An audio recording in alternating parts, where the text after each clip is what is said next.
bienvenue sur notre live Sofa pour la deuxième édition spéciale éducation. Donc j'espère que tout le monde est bien installé. C'est un live qui va durer à peu près une 30 à 40 minutes. Donc je suis toujours en confinement, bien entendu, et justement pour un petit peu vous présenter la config dans laquelle je suis.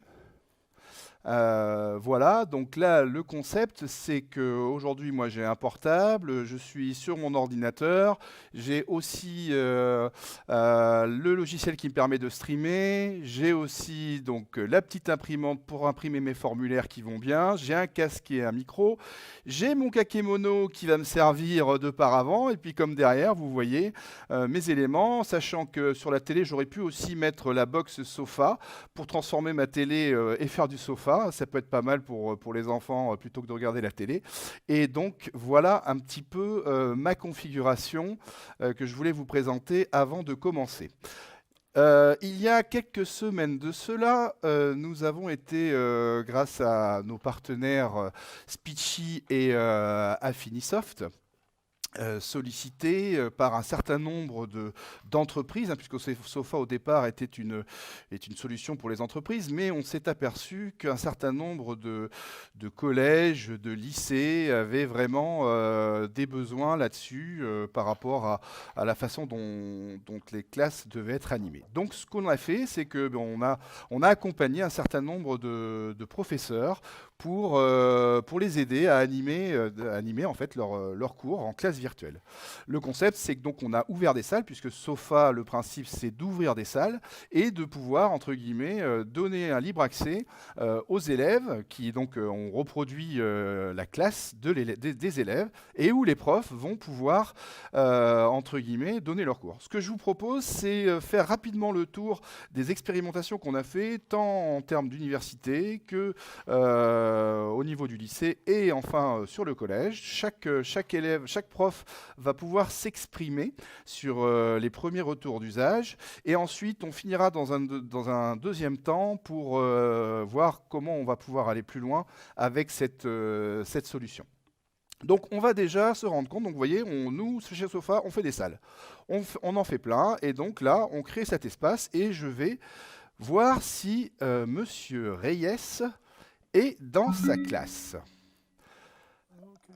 Monsieur Reyes, bonjour, est-ce que vous m'entendez? Je vous entends. Eh bien, je vous entends parfaitement bien. Écoutez, merci en tout cas de vous prêter à l'exercice lié à cette classe virtuelle. Et en fait, donc voilà, je voulais savoir un petit peu, peut-être que vous pouvez vous présenter, puis un petit peu voir comment vous avez utilisé cette solution pour donner vos cours. Ok, très bien. Stéphane Reyes, je suis enseignant à l'université de Montpellier. J'ai des étudiants au niveau Bac+2 et Bac+3 qui nécessitent, pour assurer la continuité pédagogique, d'outils leur permettant d'aller au mieux pour eux, quoi, en fait. Si je repasse dans le contexte, j'ai cherché un outil qui me permettait en fait de pouvoir faire partager mon matériel pédagogique avec mes étudiants et essayer d'avoir de l'interactivité.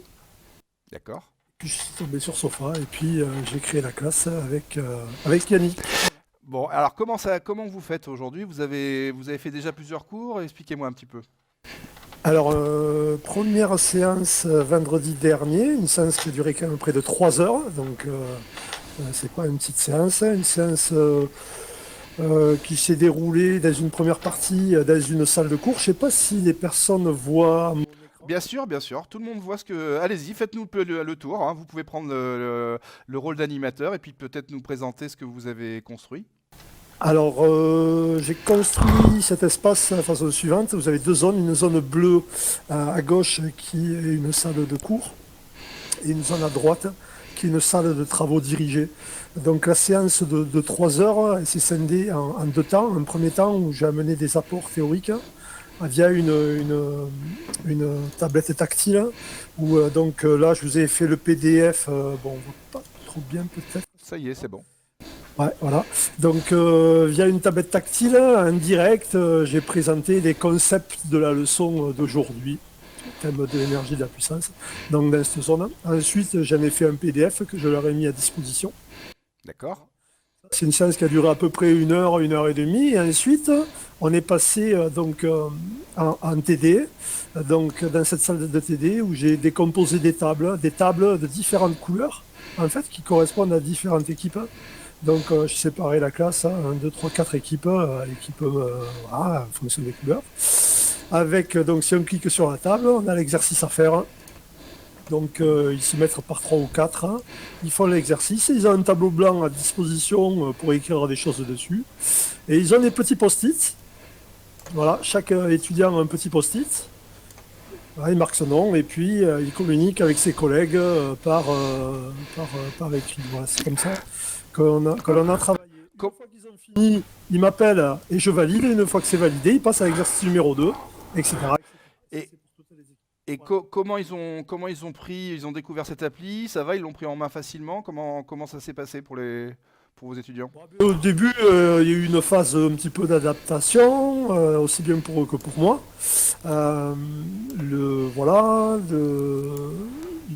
il a fallu un petit peu, comment dire, mettre en place quelques règles de bon fonctionnement. D'accord, super. Et donc là, c'est des choses que vous allez essayer de reproduire avec votre classe? Ah ben là, nous, en fait, la séance, donc, elle n'est pas totalement finie, hein, parce qu'on voit des équipes. Hein, l'équipe verte, par exemple, elle est arrivée à l'exercice numéro 4, mais il y a des équipes qui ont encore un peu moins avancé. Donc l'idée, c'est effectivement d'arriver jusqu'au bout de la séquence pédagogique. Et puis aussi, moi, c'est quelque chose bon, sur lequel je me suis un petit peu investi parce que c'est une solution qui va pouvoir aussi toucher des étudiants qui ne peuvent pas venir à l'UT parce qu'ils sont malades, ils sont chez eux, etc. Super, merci. Allez, à tout à l'heure. Au revoir. Donc, comme vous pouvez le voir, je sors de cet espace, donc qui est une classe virtuelle en mode donc pour les DUT avec le professeur ES, et puis donc je peux me rendre dans une autre classe. Donc là, le lycée Jean Perrin, dans lequel on voit que Nathalie nous attend. Donc on va directement la rejoindre. Nathalie, bonjour. Donc, je suis Nathalie Landreau, je suis professeure de physique-chimie au lycée Jean Perrin dans le 9e arrondissement de Lyon. Et du coup, vous êtes ici sur l'espace de ma classe, qui est une classe de NPSI constituée de 39 élèves. D'accord. Alors expliquez-moi un petit peu comment vous animez, comment vous avez pris l'outil et comment ça s'est passé. Alors moi, ça fait une dizaine de jours que j'utilise le logiciel Sofa et en fait, je découvre un petit peu plus chaud et du coup, je l'exploite un petit peu plus en fait à chacune de mes séances. Donc là, ce qu'on fait, c'est que je vais vous présenter un petit peu ce que voient les élèves. Donc ils ont un espace auquel ils peuvent accéder finalement quand ils veulent, avec des documents qu'ils peuvent consulter. Donc ici, j'ai un encadré rouge dans lequel je leur mets les informations importantes pour la semaine à venir. Ils ont ici un espace dans lequel j'ai collé un fichier qui correspond au planning de cours et de TD de la semaine. Après, j'ai un espace qui est consacré aux documents liés au cours, avec des extraits d'ouvrages à lire, des notes de cours qu'ils doivent recopier et des documents d'illustration relatifs au cours. Donc, par exemple, voilà, sur le cours que nous sommes en train de traiter actuellement. Un espace qui est consacré aux séances de travaux dirigés avec les énoncés. Donc, je les guide un petit peu. Donc, je leur ai dit que j'avais mis des post-it rouges sur les énoncés. Et ensuite, ils peuvent, donc une fois que les séances de TD est passées, consulter les corrigés. Donc, c'est les corrigés qui sont scannés. Et du coup, j'ai collé un post-it vert sur chacun des corrigés. La première des choses qu'on fait, c'est l'appel. Donc, jusqu'à présent, je les laissais créer leur propre post-it avec leur prénom. Mais du coup, c'était un peu une cacophonie visuelle, hein, donc je leur laissais le contrôle. Et du coup, là, ce que j'ai fait, j'ai créé un post-it avec chacun des prénoms de mes élèves, les filles en orange, les garçons en bleu, et j'ai créé un cadre à côté. Et ce que je vais leur demander, par exemple, pour ma séance de cours de demain matin, c'est de déplacer les post-it, d'aller chercher le leur, celui qui correspond à leur prénom, et de le mettre dans le cadre ici, ce qui me permettra de faire un appel un petit peu plus rapidement. Il faut noter que initialement, vous aviez regardé Sofa parce que vous aviez des problèmes de connexion, si j'avais bien compris, avec d'autres solutions. Oui, Tout à fait. Mm. Et c'est vrai que des différentes plateformes que j'ai pu utiliser, j'ai pas du tout de problème de connexion avec Sofa. Donc là, vous partagez votre tablette, hein, c'est ça? Je partage ma tablette. Donc, ce que vous voyez, c'est mon écran de tablette. Je peux faire une capture là avec l'appareil photo. Et du coup, je le laisse dans Sofa à disposition des élèves s'ils n'ont pas eu le temps de prendre les notes en même temps. D'accord. Comment vos élèves ont appréhendé l'outil, la prise en main? Ça s'est bien passé? Comment ça s'est passé? Écoutez, plutôt bien en fait, hein. J'ai pas de souci particulier actuellement, donc tous mes élèves ont la possibilité d'accéder à Sofa. Ils l'ont tous téléchargé. Et donc le concept, c'est qu'effectivement, par rapport à d'autres systèmes de classe virtuelle où c'est le prof qui donne cours, là c'est vraiment une classe qui est à disposition, donc vraiment la même chose que leur classe à eux, ils peuvent rentrer et sortir quand ils veulent. L'avantage, c'est qu'effectivement, bon, alors ils ont tous les documents disponibles sur notre espace numérique de travail, mais après, je sais que certains n'y vont pas forcément. Donc je leur ai bien expliqué que là, par rapport au planning de la semaine qui est donc ici, à ce niveau-là, ils ont accès à l'intégralité des documents dont ils ont besoin pour travailler cette semaine sur donc la plateforme Sofa, et du coup ils peuvent venir quand ils veulent travailler sur cette plateforme. Et en plus je leur mets, comme ici par exemple on a corrigé un exercice de cours hier, on le corrige ensemble, donc c'est moi qui rédige, et ensuite ils ont la capture d'écran, ce qui leur permet de revenir sur le corrigé s'ils en ont besoin. Excellent. Bon, écoutez, en tout cas, je tiens à préciser que Nathalie, j'ai quasiment très peu, je vous ai très peu assisté pour prendre en main l'outil, pour faire tout ça. Donc déjà, je tiens à vous féliciter et c'est vrai que de cette expérience, on va en tirer un certain nombre de continuités potentiellement, même après le contexte dans lequel on est. Merci beaucoup, Nathalie. Ce que je vous propose, c'est que si vous avez encore un peu de temps, d'ici 5 minutes, on se retrouve dans notre salle de démonstration pour vous dire sur quoi on travaille. Bon, si vous n'avez pas le temps, c'est pas très grave, je comprendrai. Mais on peut se retrouver d'ici 5 minutes. Donc vous voyez, donc là, c'était le lycée Jean Perrin. Avec Nathalie Landreau, Alors, je tiens à préciser quand même que tout le monde a vraiment fait preuve de créativité. Et la palme revient à Monsieur Casarotto, que nous allons rejoindre tout de suite, car vous voyez, il attend, avec sa classe de 6e de Bazas, pour lequel je pense qu'il a vraiment, vraiment innové aussi. Voilà, donc me voilà avec Monsieur Casarotto. Monsieur Casarotto, est-ce que vous êtes là? Oui, bonjour, je suis là. Aujourd'hui, cet espace, on l'a redessiné pour qu'il ressemble à la salle de mathématiques, hein, avec des îlots et un travail d'élèves en îlot. Nous avons instauré un petit rituel le matin pour les enfants. Donc, je vais cliquer à mesure, hein, comme si j'étais un élève qui vient le matin. Je viens marquer mon nom par un post-it pour dire, voilà, je viens m'asseoir à tel endroit pour réaliser le cours de mathématiques. Dans une étape 2, je n'ai pas pris la main là, mais dans une étape 2, je vais déposer mon travail ici sur mon bureau que j'ai téléchargé depuis mon ordinateur. Alors, je vais zoomer. C'est l'espace sur lequel après, moi, je circule, je montre aux enfants, voilà, tel ou tel a bien réussi. Là, l'élève en question avait positionné un angle droit, j'ai déposé une équerre. Alors là, ils prennent en photo, expliquez-moi un peu là, qu'est-ce qu'ils prennent en photo? Alors là, en fait, c'est des photos de cahiers d'exercices qu'ils ont à la maison. Moi, c'est des exercices que je donne d'une fois sur l'autre.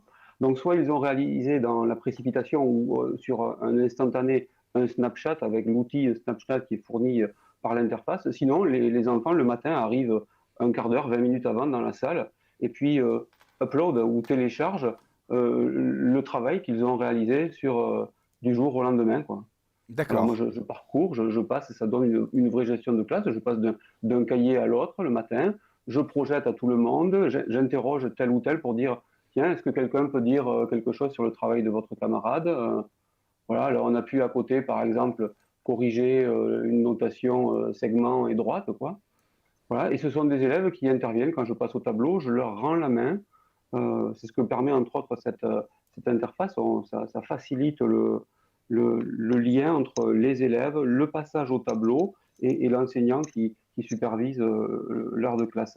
Donc en fait, c'est un petit peu les mêmes mécaniques que vous avez dans une vraie classe, mais que vous avez utilisées pour tout ça. Et alors, qu'est-ce qu'il y a sur votre gauche là? Qu'est-ce que c'est tout ça? Alors, sur la partie gauche, bon, j'ai commencé à expliquer à quelques membres de l'équipe pédagogique que c'est une classe que l'on a réservée aux élèves de 6e R2T2. finalement, ma collègue d'art plastique devrait nous rejoindre pour faire ses cours à l'avenir là-dessus. Nous sommes obligés de travailler pour l'instant sur une interface différente, hein, donc on mène deux travaux de front, mais là, quelque part, pour partager la classe, j'ai prévu des petits bureaux que je fais glisser. Alors là, je fais glisser mon bureau de mathématiques, que je pose à droite, pardon, du lieu où les enfants font l'appel. Donc là, j'ai accès à des outils que j'ai rapportés, que je dépose au fur et à mesure. Quand les enfants ont besoin de matériel, je prends une règle, je la dépose ici, j'en fais 6 copies, et j'ai un responsable de table qui vient récupérer la règle et l'amener sur sa table.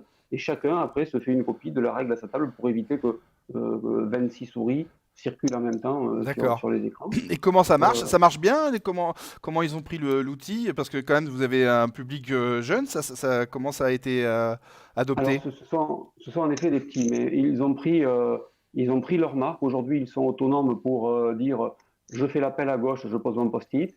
Je vais, comme Noémie l'a fait ici, déposer mon travail. On a corrigé ce matin son travail, je l'ai gardé exprès. On a rajouté les codages qu'elle avait oubliés, des choses comme ça. Après, ils sont capables, c'est pour ça qu'il y a pas mal de bureaux de vide, de cliquer sur 3 petits points et récupérer l'image du travail corrigé dans le répertoire de leur ordinateur pour se mettre à jour plus tard dans leur cahier d'exercice, dans le courant de l'après-midi ou le mercredi tantôt. Ça fait combien de fois que vous faites des cours avec cette solution? Alors, j'ai commencé il y a 1 semaine et demie. Aujourd'hui, sur mes 25 élèves, j'en ai 23 qui sont connectés. On fait cours tous là. Les deux, c'est en cours. Un n'a pas fini la procédure d'installation et la seconde, j'ai pas réussi à trouver un créneau téléphonique, mais ça saurait se régler assez vite. Avec un peu, pardon, avec un peu de recul, Monsieur Casarotto, qu'est-ce que vous diriez, enfin, par rapport aux autres outils que vous avez pu tester ou autres, c'est quoi le retour que vous pouvez avoir des parents, des enfants, le retour des familles aussi. Tout à l'heure, je me suis connecté. J'avais un papa qui était là-dessus en train d'expliquer à sa fille la correction que j'avais faite au lieu de regarder le cahier de l'enfant, parce que la correction était encore sur cet espace-là. Donc les familles peuvent rentrer aussi dans cet espace, en fait. Je laisse rentrer les parents en même temps que les enfants. J'ai indiqué d'ailleurs aussi aux familles, je vous montre sur main droite là, j'ai un espace dédié où je pose du matériel pour les familles. Donc on reçoit dans le cadre du ministère de l'Éducation nationale plusieurs trucs. Alors là, j'ai trouvé une visite virtuelle du château de Versailles. Je crois que nous, en race de campagne basadaise, ça vaut le coup que les gosses puissent aller voir ce genre de choses en cliquant simplement sur un lien, même oui. si c'est pas alors, c'est vrai qu'il faut préciser quand même que Bazas, pour ceux qui ne connaissent pas, c'est pas non plus une commune qui, en termes de réseau, est formidable. C'est une grosse commune, on va dire Bazas malgré tout, mais on est dans un milieu rural aux frontières du 33, des Landes et du Lot-et-Garonne, dans un rayon de 30 km. On a les 3 départements qui se touchent. C'est ce que l'on appelle la lande girondine et parfois il y a des problèmes de connexion. Là, on a la chance d'avoir une bande passante aussi, j'espère que je dis les bons mots, relativement basse, ce qui nous permet d'avoir des flux. Et on voit souvent les élèves et on a rarement de problèmes de connexion ou de perte de connexion pendant l'heure de classe. D'accord. Et les enfants, qu'est-ce qu'ils disent? Ça leur donne envie? Alors, les enfants ont très envie, ils sont là le matin de bonne heure, ils sont là dans la journée quand ils n'ont pas de cours sur d'autres dispositifs ou qu'ils n'ont pas de cours tout court dans la journée. D'accord. Et dans la soirée ou dans l'après-midi, j'ai sur un deuxième plateau des élèves, puisque c'est un jeu qui est en même temps en réalité augmentée, qui viennent enregistrer les sons des cartes et puis ils me font passer après les sons par mail. Excellent. Donc là, vraiment, vous avez commencé à mettre la graine un peu partout, pas uniquement avec votre classe alors. Exactement, voilà. Alors, je vais tester, aujourd'hui on a fait cours, on fait tous nos cours maintenant à l'avenir, toutes nos heures sont maintenues. Jusqu'à présent, sur les autres dispositifs, avec les autres outils, je maintiens un cours sur 2. C'est un peu lourd, on va dire, moins convivial et moins pratique pour moi, et surtout moins riche en termes de suivi. Là, la chance que j'ai, c'est que j'ai vraiment l'impression d'être dans ma classe, dans mon établissement. Je passe par-dessus l'élève, je vais voir sa copie, je vais voir où il en est. Tandis que sur d'autres dispositifs, on ne peut pas mettre en commun autant d'informations à la fois. J'ai un visuel complet qui me permet même, je vais tester ça jeudi avec les enfants, nous allons réaliser notre premier contrôle virtuel. C'est-à-dire que j'ai prévu une évaluation qui va se passer en 2 temps. Un temps où les enfants rédigent sur le petit tableau, sur un document que je leur fournis là, et la deuxième partie se fait papier-crayon, c'est essentiellement des constructions de géométrie à la règle, l'équerre et le compas, qu'ils vont photographier et uploader et déposer dans leurs documents que je ramasse après. Et tous ont l'habitude, je vais le faire en même temps ici, je vais enlever les peines sur le travail de votre camarade, mais après, ils sont capables de venir me déposer, tous comme je le fais, leur travail ici pour dire, voilà, j'ai fini mon travail, il y a mon nom dessus, le professeur le ramassera à la fin de l'heure. Ils s'en vont, ils enlèvent leur étiquette et vident leur bureau. On va tous se retrouver maintenant, donc tous les profs dans ma salle de démonstration, et on va rencontrer des partenaires aussi, voilà, qui sont des partenaires, donc qui sont vraiment des experts, hein, donc avec Olivier et Romain, qui sont entre guillemets des experts de l'enseignement pédagogique avec leur société Affinisoft et puis et leurs produits Civios, parce que comme vous l'avez compris, nous Sofa initialement c'est quand même une solution qui est faite pour le monde du professionnel. Il s'avère que cette partie-là tout d'un coup elle devient très intéressante aussi pour l'école, et je vais peut-être laisser Olivier ou Romain rapidement nous présenter le sujet avec Stéphane et Nathalie, comme vous pouvez voir, qui sont avec nous, et comme ça on va pouvoir avancer, et j'ai Monsieur Casarotto qui va nous rejoindre aussi. Oui Yannick, merci. Bonjour à tout le monde. Donc oui, Affinisoft, qui sommes-nous? Nous sommes un éditeur logiciel. On est présent dans l'enseignement et la formation depuis environ 25 ans, essentiellement au travers d'une gamme qui s'appelle Aditis. Et puis notre histoire, elle a suivi un peu l'évolution du numérique éducatif. Alors historiquement, le numérique éducatif, c'était des postes fixes. Donc notre proposition de solution était essentiellement dans de l'enseignement présentiel, avec d'une part une solution que l'on appelle de la gestion de classe, qui s'appelle School Intégral, et qui permet d'animer, de canaliser les usages des outils numériques pendant une séance, auquel on a ajouté des solutions, puisqu'il y a du parc informatique, qui me permettait de gérer le parc informatique. L'étape suivante, c'est qu'on a développé maintenant depuis plusieurs années une plateforme qui s'appelle donc Civios, que vous allez voir tout à l'heure rapidement, qui permet de créer des activités pédagogiques, et donc qui permet à un enseignant de créer ses cours, mais à toute personne qui a en fait la volonté de communiquer un savoir ou une connaissance, de construire son support et puis de valider les acquis. Mais en fait, cette mobilité, elle a eu aussi une autre incidence qu'on connaît encore plus dans le contexte actuel, qu'il est nécessaire d'animer des séances de cours, de formation, d'information du personnel, mais à distance, donc au travers d'une salle virtuelle. Et que ce soit en présentiel ou à distance, de superviser, d'animer, de sonder, de collaborer, valider des acquis. Et c'est ça que va montrer rapidement Romain, à qui je laisse la parole maintenant. Alors, bonjour à tous. Alors, je vais vous présenter mon écran, comme ça on va aller directement droit au but. Voilà. Vous voyez mon écran? Vas-y, c'est bon.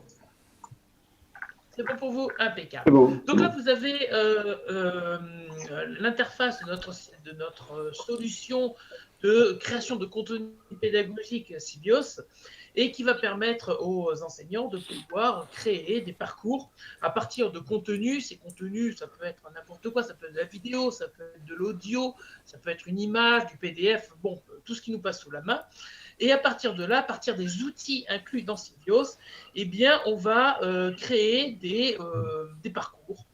Alors, parmi les types d'activités que l'on va pouvoir créer, on va avoir des choses du style, par exemple, alors là je suis sur l'interface de l'enseignant, première idée d'activité où j'ai pu rendre une image interactive, un premier niveau d'interaction où là je demande à mes élèves de sélectionner les images qui sont qui sont des représentations des œuvres de Léonard de Vinci.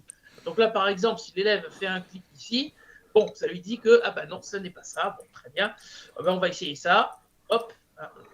On va essayer ça. Ah, ben, c'est toujours pas ça, c'est du Jéricho. Bon, très bien. Ah, par contre, ça me dit quelque chose. Voilà. Et bien, en effet, hein, c'est la Joconde. Un point. Merci beaucoup. Voilà. Avoir du glisser-déposer. Hein. C'est un grand classique, mais c'est toujours efficace. C'est-à-dire qu'à partir d'une image, eh bien, je vais demander aux apprenants de déplacer des vignettes et de me dire, eh bien, voilà, à quoi correspondent les zones qui sont dans l'image. Donc là, par exemple, eh bien, on va aller déposer la citadelle sur la citadelle, la vieille ville sur la vieille ville, etc. etc. Voilà. Et la route Napoléon. Voilà. Et lorsque je clique, je vérifie et voilà. Donc là, on peut être en mode autoremédiation ou bien on peut faire en sorte que la notation soit à la discrétion de l'enseignant. Voilà. Alors ça, ce sont deux premiers niveaux, mais on peut aller beaucoup plus loin, tout simplement avec une de nos dernières activités qui est la vidéo enrichie. C'est-à-dire qu'on va partir d'une vidéo. Alors, cette vidéo, elle peut venir de n'importe où. Ça peut être de YouTube, ça peut être de votre téléphone portable, ça peut être une vidéo prise sur, je ne sais pas moi, sur le site TV, etc., etc. Et à partir de là, on va agrémenter cette vidéo de telle manière à ce qu'elle devienne interactive. Parce que, vous le savez aussi bien que moi, une vidéo, c'est relativement statique. Dans le sens où la seule chose qu'on puisse faire avec une vidéo, c'est juste la regarder. Oui, très bien, bon, c'est parfait. Nous, avec Sibios, on va aller plus loin et on va faire en sorte que cette vidéo, eh bien, on va devoir être actif. Alors, je vais vous en montrer un petit exemple. Alors, c'est une vidéo qui montre des petits robots, c'est très sympathique. Je coupe le son, parce que sinon, après, je ne vais plus m'entendre parler. Et donc là, par exemple, je vais parler de robots et j'ai pu inclure un encart de texte. Voilà, ça, c'est Sibios qui m'a permis de mettre cet encart de texte. On peut aussi rajouter des images. Là, vous voyez des images. Mais on peut aller encore plus loin. Plus loin, c'est-à-dire que je vais demander aux élèves de réfléchir un peu sur ce qu'ils ont vu sur la vidéo. Et là, qu'est-ce qui se passe? Eh bien, l'élève va avoir directement dans son image un QCM ou un glissé-déposé ou un vrai-faux. Et je vais pouvoir leur demander, mais que s'est-il passé dans cette vidéo? Le bouton Connect qui est ici, voilà, ça va être notre interfaçage avec Sofa. Voilà, directement dans la plateforme, on va pouvoir générer les liens d'invitation et ces liens, ensuite, on pourra les mettre soit dans le calendrier Sibios, par exemple, ou les envoyer par mail aux élèves directement, sans se poser de questions, ou alors le mettre dans une activité, parce que dans une activité, je le demande aux élèves, vous allez faire l'exercice 1, l'exercice 2, mais quand vous arrivez sur l'exercice 3, là, il faut que vous veniez me voir, parce qu'il faut que je vous donne certains éléments. Super. Ça se peut faire sans aucun problème. Alors, je vais reprendre la main. Merci beaucoup, Romain, pour l'explication qui était très claire. Bon, vous l'avez compris, là, on commence vraiment à rentrer dans un processus pédagogique qui va mélanger le synchrone et le asynchrone. Notre objectif aujourd'hui, c'était de voir déjà un retour d'expérience de la part de Stéphane, Nathalie et Pierre-Henri. C'est parce que vraiment, ils se sont donnés. Donc, je tiens à les remercier tous les trois parce que forcément, c'est pas évident vu la surcharge qu'on a aujourd'hui de travail et puis tout le stress que fait le contexte.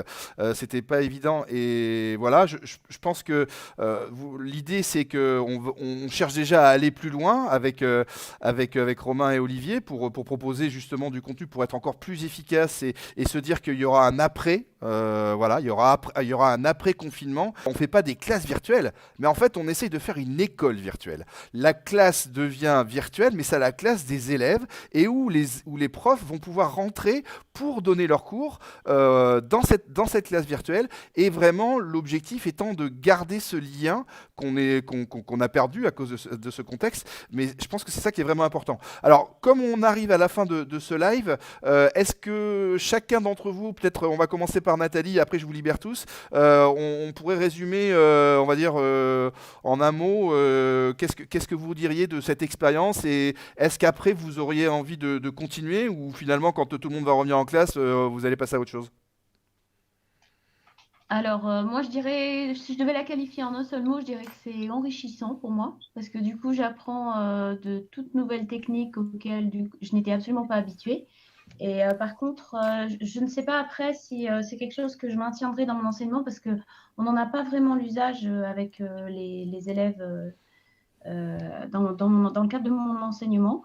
Mais pourquoi pas, effectivement, ce que vous avez dit par rapport à des élèves qui sont en situation difficile, qui peuvent être absents pour maladie pendant un certain temps, c'est quelque chose, effectivement, c'est un outil qui peut être extrêmement précieux. Bon, super. Merci Nathalie. Stéphane? C'est bon, je suis de retour. Oui, tout à fait, on vous entend. Un dernier mot, en fait, juste par Ouais, rapport à... le dernier mot. Bah, pour le dernier mot, moi j'envisage d'effectivement de pérenniser un petit peu cette solution. Alors, pas à 100% évidemment, parce que le présentiel c'est quand même quelque chose d'important à mes yeux. Mais j'ai débriefé un petit peu avec mes étudiants pour leur demander ce qu'ils avaient pensé, et puis j'ai plutôt eu des retours positifs. Donc j'envisage moi peut-être de faire quelques séances pour mes étudiants, mais aussi de proposer, dans un plus large contexte, c'est-à-dire peut-être de la formation professionnelle, de la formation continue pour adultes, de proposer effectivement des ressources pédagogiques pour faire de la technologie ou des mathématiques, quoi. Donc cette solution elle m'intéresse voilà, plutôt pour ça, et pour l'après-confinement, ce sera plutôt orienté là-dessus. Monsieur Casarotto, peut-être le dernier mot? Bon, alors moi, jusqu'à présent, j'ai utilisé une multitude d'outils pour essayer de trouver celui-ci où j'ai quelque part du tout en un qui me donne vraiment entière satisfaction dans ce que je faisais avec des classes, la classe à la maison, la classe à l'école. Je déposais pas mal de ressources pour mes élèves, et là, ils ont un accès et un partage beaucoup plus grand que je n'ai qu'avec les outils de mon quotidien aujourd'hui, quoi. Donc moi, je vais poursuivre avec les plus grands aussi, si je le peux, sur les classes de 5e et de 3e que j'ai dans mon collège, quoi. On va arrêter là pour aujourd'hui. Voilà, merci à tous. On se retrouve prochainement pour un nouveau live. Et puis je vous dis à très bientôt.